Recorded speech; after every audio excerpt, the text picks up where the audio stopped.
Hey, muy buenas a todos y a todas, bienvenidos al canal, bienvenidos a un nuevo vídeo. Bienvenidos a este vídeo en el cual vamos a hablar de un tema como muchos los que trato, que es muy polémico para el test, que se nos llena la boca de hacer referencias a la legalidad y a la justicia y a la ciencia, a los protocolos y a lo evidente y lógico que es todo, pero que al final del día no hay pan, pero tampoco palabras. Y recordemos que lo que no son cuentas, son cuentos. Poneros en este caso, tenéis un paciente que está detenido o por lo que sea, tiene que ir acompañado por la policía. El policía, que consideramos que es un profesional formado, capacitado y competente en su trabajo, va a montarse en la ambulancia para hacer el acompañamiento y le decís: no, te tienes que quitar la pistola antes de montar en la ambulancia. ¿Es esto correcto o simplemente lógico? Pues aunque haya muchos técnicos y técnicas en emergencias sanitarias que dicen que por supuesto que es lógico, y ya no solamente eso, sino que es legal, impedanti por protocolo, vamos a ver cuán real es esto y cuán lógico es. Vamos a ver qué dice la evidencia sobre esto y vamos a dar una opinión al respecto. Vamos, en resumen, a intentar dar cobertura a una idea, haciendo lo que se supone que cualquier persona que ejerza una rama de la ciencia debería hacer. Esto es dejar de contar cuentos y mostrar las cuentas. ¿Cuál es el fundamento de esta actitud? La excusa que se suele dar es que la policía, como lleva una pistola, puede dispararse y darle al oxígeno de la ambulancia. Pero, ¿es esto real? Efectivamente, una ambulancia tiene normalmente 2 botellas de oxígeno grandes, altas, y 2 botellas de oxígeno pequeñas, en ocasiones 3, porque lleva 2 medianas y una pequeña. Además de que estas 2 grandes, que suelen estar en una puerta lateral o en un armario cerrado, dan una distribución de oxígeno por tubuladuras a toda la ambulancia, esto es, crean el sistema de oxígeno de la ambulancia. Recordemos que la ambulancia no es un elemento aparte, no es una furgoneta donde metemos material, es una furgoneta carrozada, esto es, construida y preparada de forma que sea un box vital, un box de asistencia sanitaria que se mueve. Así que sí, la ambulancia tiene varias botellas de oxígeno y tiene un sistema de oxígeno distribuido por su estructura. Las botellas de oxígeno están presurizadas, esto es un gas que está metido en una botella, en un tanque, a presión. Concretamente, depende del tamaño de la botella y depende cuán llena esté, estará a más o menos presión, en más o menos bares. En el caso de esta, está casi llena y está a 150 bares. Recordad que la presión a la que está sometida una botella de oxígeno la podéis ver en el manómetro. Y es más, quienes os dediquéis a esto deberéis de saber que el oxígeno real que tiene una botella lo veremos sabiendo los bares que tiene y multiplicándolos por la capacidad de la propia botella. Si es una botella de 5 litros y está a 150 bares, multiplicaremos la capacidad de la botella por los bares que tiene para saber cuánto es el oxígeno real que hay aquí dentro. Y sí, 250 bares de presión, si explotan, es un hostiazo que te cagas. Además, y punto importante, el oxígeno no es inflamable, es comburente. Esto es, ayuda a la propagación, a la generación, al mantenimiento del fuego. Recordemos que el fuego se crea por el triángulo del fuego: combustible, comburente y calor, y que se mantiene por el tetraedro del fuego. Esto es cuando todos estos elementos se mantienen en una reacción en cadena, en un equilibrio. El fuego se va comiendo algo y se alimenta de oxígeno, como un ser vivo. Conforme sí que es verdad, y se puede ver en la ficha técnica del oxígeno, puede hacer reacción con algunos materiales como son las grasas o el aceite y producir un incendio por la reacción. Entonces hemos dicho que tenemos, por un lado, la presión de la botella, la presión que tiene ese tanque de oxígeno, y por otro lado, el propio gas, el gas medicinal que es el oxígeno, el cual es comburente. Y esto lo tenemos distribuido por nuestra furgoneta en unas botellas, que son las que están a presión, y un sistema de tubuladuras, la cual tiene una presión mucho más pequeña. Así que sí, vamos a aceptar pulpo al decir que el oxígeno es peligroso. Ahora vayamos con el señor policía y su pistola. Esto es más complicado porque vamos a hablar de reglas de enfrentamiento, seguridad de las armas y de las cartucheras y de la actitud del propio agente. Suponed que vais a un paciente psiquiátrico donde ya está la policía y cuando vais a entrar el agente os dice que no podéis entrar con tijeras, con jeringuillas, con agujas, porque se puede autolesionar. Quiero pensar que vosotros y vosotras en buen proceder le diríais: señor agente de policía, yo me considero competente de lo que hago, soy conocedor del material que tengo y mi responsabilidad es su cuidado, custodia y manejo. Es por ello que me veo capacitado o capacitada para llevar este material sin que el paciente me lo robe y se apuñale con él. Pues esto mismo tenemos que tener en cuenta con el señor o señora policía. Tienen una formación en la cual se incide mucho sobre la responsabilidad de su arma. Ellos son los máximos responsables de ese aparato, esa máquina de la ingeniería que mata. Están formados en cuándo usarla, cuándo no, cuándo sacarla, cuándo evitar sacarla, cuándo evitar que se la roben, cómo hacerlo y su custodia. De modo que si le decís a un policía que no puede montar en la ambulancia porque lleva un arma, os podrá decir más o menos lo mismo. Señor o señora sanitario o sanitaria. Pasa y resulta que en el proceso de convertirme en agente de policía, he pasado una formación que lleva el manejo y uso de las armas. Dentro de este manejo, además de saber usarla cuando está fuera de la funda, cómo dispararla, cómo colocarla en las manos, qué posición adoptar, incluyo el cómo llevarla en el cinturón, cómo evitar que me la quiten, cómo hacer que esté correctamente almacenada, cómo hacer que esté correctamente asegurada. Es por ello que en el interior de una ambulancia, por formación y lógica, no la voy a sacar. Primero, porque soy conocedor del riesgo que supone, y segundo, porque las reglas de enfrentamiento me muestran que es imposible utilizar un arma en tan poco espacio, ya que en los escasos 4 metros que tengo en la parte asistencial de una ambulancia, me es imposible ante un ataque sacar el arma, apuntar y disparar. Por ello, en caso de ser necesario, usaré otras técnicas que me han dado en mi formación, como el enfrentamiento cuerpo a cuerpo en pequeñas distancias. Además de que soy conocedor, por mi formación y competencia, de que el uso de la fuerza en los cuerpos y fuerzas de seguridad tiene que ser gradual y proporcional. Esto es, si el paciente no tiene un arma, yo no voy a usar mi arma. Y quiero pensar que en nuestro trabajo conjunto, antes de montar al paciente en tu ambulancia, hemos comprobado que no lleva una pistola. Y aun con todo lo demás, soy conocedor del riesgo que supondría disparar una pistola ya no solamente dentro de una ambulancia, sino en un entorno con civiles cerca. Y aun con todo ello, señor o señora sanitaria, también tengo formación en que no me arrebaten mi arma. De modo que, punto número 1, la profesionalidad, formación y capacidad de la gente. Punto número 2, los sistemas de seguridad de las fundas y las armas. Aunque hayamos visto muchas noticias de países donde la seguridad de las fuerzas y cuerpos de seguridad del Estado no es tanta, o hayamos visto muchas películas, las fundas y las armas tienen unos sistemas de seguridad activos y pasivos. O sea, ya no es solamente que él o la agente estén formados en que no les quiten el arma, sino que el propio arma y el dispositivo que amarra el arma al policía tienen sus mecanismos de seguridad. Esto que veis aquí es un mecanismo muy sencillo, este no es el que se usa en la realidad. Esto es una funda de Airsoft.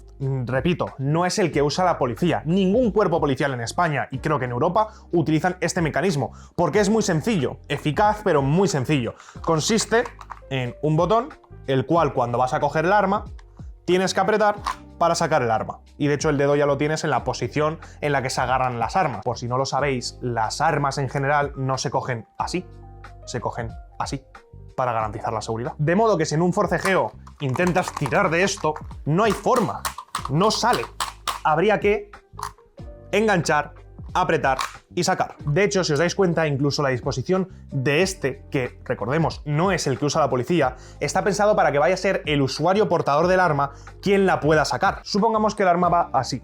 Entonces está pensada para que sea el usuario con la mano quien agarra la pistola, le da y la saca. De forma que para que un tercero la sacase tendría que forcejear mucho con el sistema o abarcar por la espalda al portador y desde la espalda cogerla. Además de que el forcejeo que haría falta, recordemos, estamos en un espacio pequeño, estamos en un espacio muy comprimido y con obstáculos. La formación y capacidad de la gente llegaría a hacer que se evite esto porque no le pillaría por sorpresa. Él iría ya alerta y controlando la situación antes de que todo esto tuviera que pasar entre los muebles, las distancias, para que pudiera llegar el desenlace de que le agarrase por detrás para quitarle el arma. Pero recordar, esta no es la funda que usa la policía. La funda que usa la policía tiene 2 sistemas de seguridad por lo general, algunas incluso más. Pero el mínimo es que tenga esos 2 sistemas de seguridad, que son un mecanismo que va por arriba, que envuelve la pistola para evitar que se pueda sacar, y un gatillo en el lado interior que hay que accionar con el pulgar. De manera que para que puedan sacar la pistola deberán, por un lado, echar hacia adelante el dispositivo que hemos mencionado, quitar ese primer seguro, y con el pulgar agarrarlo. De forma que incluso aunque la agarres por detrás, la angulación mínima que se modificaría es tal que no se podría sacar. O sea, robarle el arma desde la cartuchera a un policía o a cualquier portador de arma con estas fundas es muy complicado. Supongamos aún así que el policía, por lo que sea, no tiene brazos y consiguen arrebatarle el arma porque la funda falla. El propio arma tiene 2 sistemas de seguridad. El primero, el seguro. Esto es un clic, es una pieza que una vez que está puesto el seguro, no es posible accionar el accionador, el gatillo, para los que hemos visto muchas películas. Esto de aquí se llama accionador. Si está puesto el seguro, no podremos accionarlo. Y el segundo sistema de seguridad es que la pistola no lleva bala en la recámara. Esto significa que aunque se quite el seguro, si accionamos el accionador, no efectuará un disparo. Habría que hacer este movimiento para que el arma estuviera cargada. Así que recordemos los sistemas de seguridad. El primero, la pericia y formación del propio agente, que sabe cuándo le van a intentar quitar el arma y sabe defenderla. De verdad, se hace mucho hincapié en esto. La responsabilidad que tiene un policía al llevar un aparato, una máquina que mata, es enorme y como tal se lo inculcan en la formación e instrucción. Segundo, los propios mecanismos. Hace falta saltarse como mínimo 2 sistemas para poder sacar el arma de la funda. Y tercero, los sistemas de seguridad del propio arma. De modo que, y hasta aquí, ya hemos visto que la posibilidad de que alguien no deseado saque una pistola en una ambulancia es muy complicada. Y aún con todo, si se efectúa un disparo, puede efectuarse en tantísimas direcciones que la probabilidad de que le dé a alguna de las zonas que coincida con la botella de oxígeno es también muy pequeña. Pero vale. Pongámonos en lo peor. El paciente, que el primer error ha sido contenerlo erróneamente, consigue arrebatarle por alguna razón el arma al policía que no es capaz de defenderla porque no tiene brazos, falla el sistema de la funda, el paciente se salta los 2 sistemas de seguridad de la pistola y dispara con la mala suerte de que golpea esa bala a la botella de oxígeno. ¡Catapum! En realidad no. Vamos a ver la parte científica y luego, como sé que es lo que queréis, vamos a ver cómo es disparar a una botella de oxígeno. La parte científica. Los peligros del oxígeno son que es combudente, que si por el calor se expande puede explotar y que es una botella sometida a alta presión, por lo cual agujerearla hará que se libere por ese orificio toda esta presión. Y vemos también la anatomía de una botella. Tenemos el propio cilindro y tenemos el cabezal con los diferentes racores y tomas, además del regulador y el manómetro. Podríamos decir que la parte más débil de la botella va a ser la junta de los racores, pero aun con todo, esto no deja de ser un cilindro de hierro. Para joderlo, para liberar esos entre 10 y 200 bares de oxígeno, vamos a tener que atravesar esa botella, o sea, una pared de hierro. La capacidad de destrucción del arma variará, entre otras cosas, por el calibre, esto es tamaño de la bala, la fuerza, esto es cantidad de elemento que provoque la explosión, tipo de bala, distancia, ángulo con el que disparas, porque como habréis visto en algunas ocasiones, si disparas en depende de qué ángulo, la bala puede rebotar, y forma de la bala. Las armas que normalmente usan las fuerzas y cuerpos de seguridad del Estado son armas, vamos a decir, suaves. Son armas que están pensadas para la labor de un cuerpo que no está habituado a tener que usarlas, que se maneja en cortas distancias y que no es parte de su labor diaria. Porque aunque la cosa se esté complicando, la policía no todos los días desenfunda el arma y dispara. Al estar pensadas para estas cortas distancias, no es habitual que tengan mucha fuerza, porque no tienen intención de que su bala llegue muy lejos o que destruya mucho. De hecho, el casquillo que usan estas pistolas suele ser más o menos así. Aquí adelante iría la bala, que esta no está porque es de fogueo. Como veréis, es muy pequeña, es del tamaño de largo de una falange y de grueso como una pila de las pequeñas. Esto es importante porque en el vídeo que os voy a poner a continuación vais a ver cómo efectivamente una botella de oxígeno explota, pero explota cuando le disparan con un Barrett, el cual su chaqueta metálica, su casquillo, es mucho más grande y su bala es mucho más grande y puntiaguda. Como podéis ver en este vídeo, según van disparando con diferentes armas, pueden causar más o menos daño a la botella. De hecho, cuando dispara con pistolas, incluso con pistolas de mucha fuerza, el daño a la bala sí existe, pero son daños que en ocasiones lo que hacen es una marca, una hendidura, un roce, incluso un agujero que hace que salga todo el oxígeno a presión por ahí. Pero no es hasta que dispara con un rifle de francotirador muy tocho, un Barrett o algo así, no sé de armas, cuando la botella explota. De hecho, si compráis el casquillo de una bala como la que se dispara en el vídeo para reventar la botella de oxígeno con la que hemos visto y es la que suele llevar la policía normal, que es esta de aquí, veréis que son muy diferentes. Veréis que es mucho más larga, mucho más gruesa, esto es, tiene mucha más pólvora en su interior, la bala tiene un diámetro diferente, una longitud diferente y una forma puntiaguda. De modo que no permitáis montar a policías en vuestra ambulancia si lleva un Barrett en la espalda. Pero señor, el friki del fonendo, aún así, pueden disparar y joder alguna de las tubuladuras y que todo se llene de oxígeno y se deflagre. Bien, es momento de entrar a valorar los riesgos. ¿Qué probabilidades hay de que un policía dispare su arma en el interior de la ambulancia? Vamos a decir que muy pocas. No vamos a decir inexistente porque nunca se puede decir nunca, pero vamos a decir muy pocas, casi nulas. Y en caso de que se dispare, dentro del cómo se dispararía, esto es, vamos a decir que 1 o 2 veces como mucho antes de que se tomasen medidas o se parase la ambulancia y echásemos a correr, ¿qué probabilidad hay de que cause mucho daño? ¿Qué daño causaría? Pues basándonos en las probabilidades de que una vez disparada el arma dé con suficiente fuerza justo en la botella como para que explote, o en un sistema de oxígeno, una de las tubuladuras, con la suficiente mala suerte de que cree una llama y deflagre, pues teniendo en cuenta las posibilidades de que pase eso, vamos a decir que si ocurre la nula posibilidad de que se dispare el arma, los daños que estadísticamente podría causar son bastante leves. De modo que es un riesgo tolerable. Ya, pero supongamos que sí, que ocurre, que esa nula posibilidad de que le quiten el arma ocurre, y que esa estadísticamente nula posibilidad de que esa bala dé justo donde tiene que dar para que ocurra una catástrofe, ocurre. Y son consecuencias nefastas, con muertos. Pues aún así, en la tabla de riesgos y posibilidades, también sale a cuenta. Porque aunque en el peor de los casos, las consecuencias fueran nefastas, la probabilidad de que ocurra es muy baja. Porque tiene que, uno, ocurrir la posibilidad de que ese arma se dispare, que ya hemos visto que es una posibilidad prácticamente nula, y dos, que esa bala disparada cree una explosión horrible, cosa que también hemos visto que es prácticamente nulo. De modo que el riesgo-probabilidad compensa. Claro, pero aún así estamos creando un riesgo innecesario, aunque sea del 0,001%. Es innecesario. Vale, de acuerdo. Miremos entonces cuál es la otra posibilidad. Que el señor agente de policía se quite el arma. Pues resulta que hacer eso sí que es mucho peor que no hacerlo, por lo que supone. Supone un arma sin control. Recordemos,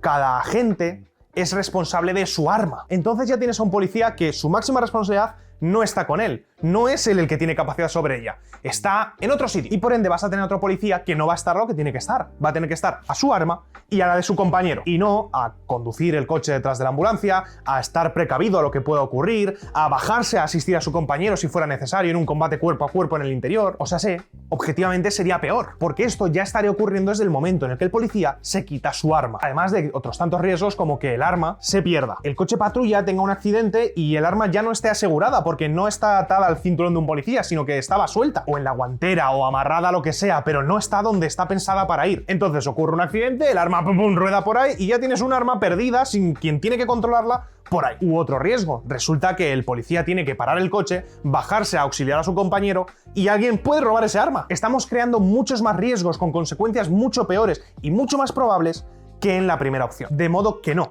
Evitar este riesgo no hace que no haya ningún otro. De hecho, evitar este 0,001% provoca otros tantos con un porcentaje mucho mayor. Y por si esto no te ha convencido, vamos a ver un último punto. Si no estamos dispuestos a correr ese 0,001% de riesgo, eliminemos también los otros riesgos. Si 0,001 es el límite inferior de riesgo que estamos dispuestos a no tolerar, todos los riesgos superiores evitables también habrá que quitarlos. Por ejemplo, sacar al servicio de ambulancias con un dudoso mantenimiento. Es habitual ver ambulancias que no llevan abierto constantemente la botella de oxígeno lateral porque el sistema tiene fugas conocidas. Así que esas ambulancias, fuera. Fumar en las cercanías de ambulancias. Esto está prohibido, pero lo hacéis. Y de hecho lo ponéis en redes sociales. Y ya no es en las inmediaciones de la ambulancia o en las inmediaciones de donde se almacena oxígeno, sino que lo hacéis en la esquina del muelle de ambulancias de un hospital. O lo hacéis apoyados en la ambulancia mientras esperáis al siguiente paciente o a que os saquen al paciente del hospital o a que salga el compañero que ha ido a por sábanas. Así que nadie puede fumar. No puede llevar material de fumar mientras está de servicio. ¿Mecheros?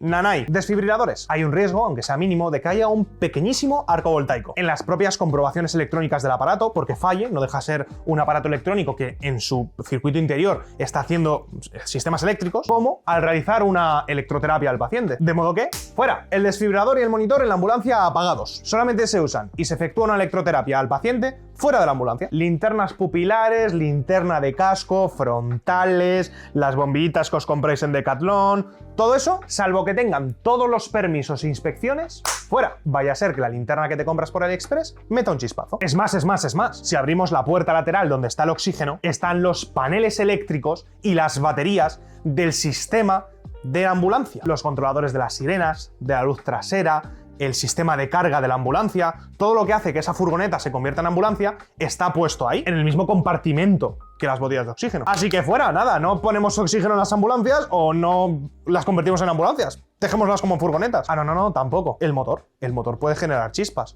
Por el roce, por la propia combustión. De hecho, tiene unos aparatos que se llaman bujías que crean chispas, así que nada, ni la furgoneta tampoco. Aunque algunas de las que he dicho suenan a locura, hay otras que realmente deberían aplicarse. Y que no las aplicáis porque no os sale de las pelotas. Así que, si hacemos cosas y las toleramos, que son más riesgosas, porque sí, el riesgo de que la linterna que te compras por AliExpress explote también es muy pequeña, o el riesgo de que fumando, aunque se han dado casos, fumando cerca de la ambulancia, explote, también es pequeña, mucho mayor que la de que un arma se dispara en el interior de la ambulancia y dé a la botella de oxígeno. Mucho mayor, pero la toleramos. Así que, compañero y compañera, ya habéis visto que el hecho de decir a un policía que suba sin el arma ya no solamente es carente de lógica y, por supuesto, sin ninguna base científica o legal, sino también es una amenaza al propio policía, porque le estáis haciendo desprenderse de una herramienta de trabajo y sobre todo su mayor responsabilidad. Aunque no quiero acabar el vídeo sin hacer un pequeño inciso, un pequeño paréntesis, y es que sí que hay un caso donde se puede llegar a contemplar el que un policía, un militar, un guardia civil monten en la ambulancia sin el arma, pero no es por un tema científico-tecnológico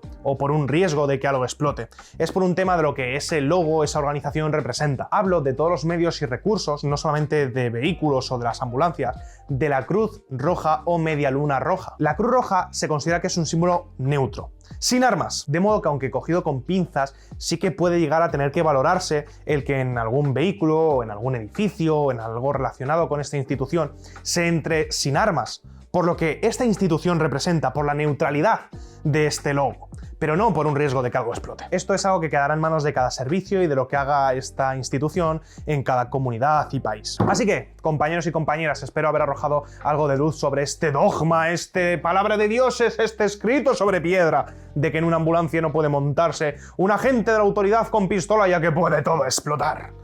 Espero haber arrojado algo de evidencia, algo de razón y que os haya aclarado un poco las ideas para que la próxima vez que escuchéis a alguien decir esto le podéis decir «¿Eso qué dices?» Es falaz y faltante a la verdad. Por supuesto, está en vuestra mano que una vez conociendo las cuentas, las cuales podéis recrear vosotros, no me tenéis que creer a mí, no tenéis que creer lo que yo he dicho, tenéis que echar las mismas cuentas, ver si os cuadra lo que yo he dicho y cuando tengáis vuestras cuentas, hacer los cálculos y ver si os quedáis con las cuentas o si os han estado vendiendo hasta ahora un cuento. Espero que os haya gustado, dadle a like, suscribiros, comentad y nos vemos por las calles. ¡Hasta otra!